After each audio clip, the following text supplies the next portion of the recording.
அழகானே புள்ளிமானே உனக்காக அழுதேனே.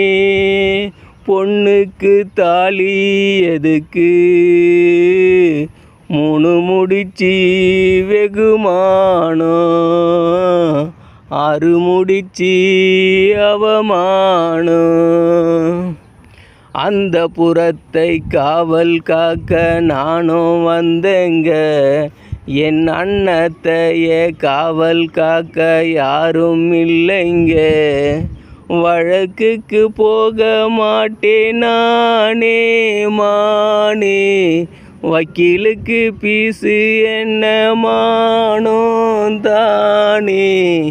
அழகானே புள்ளிமானே உனக்காக அழுதே.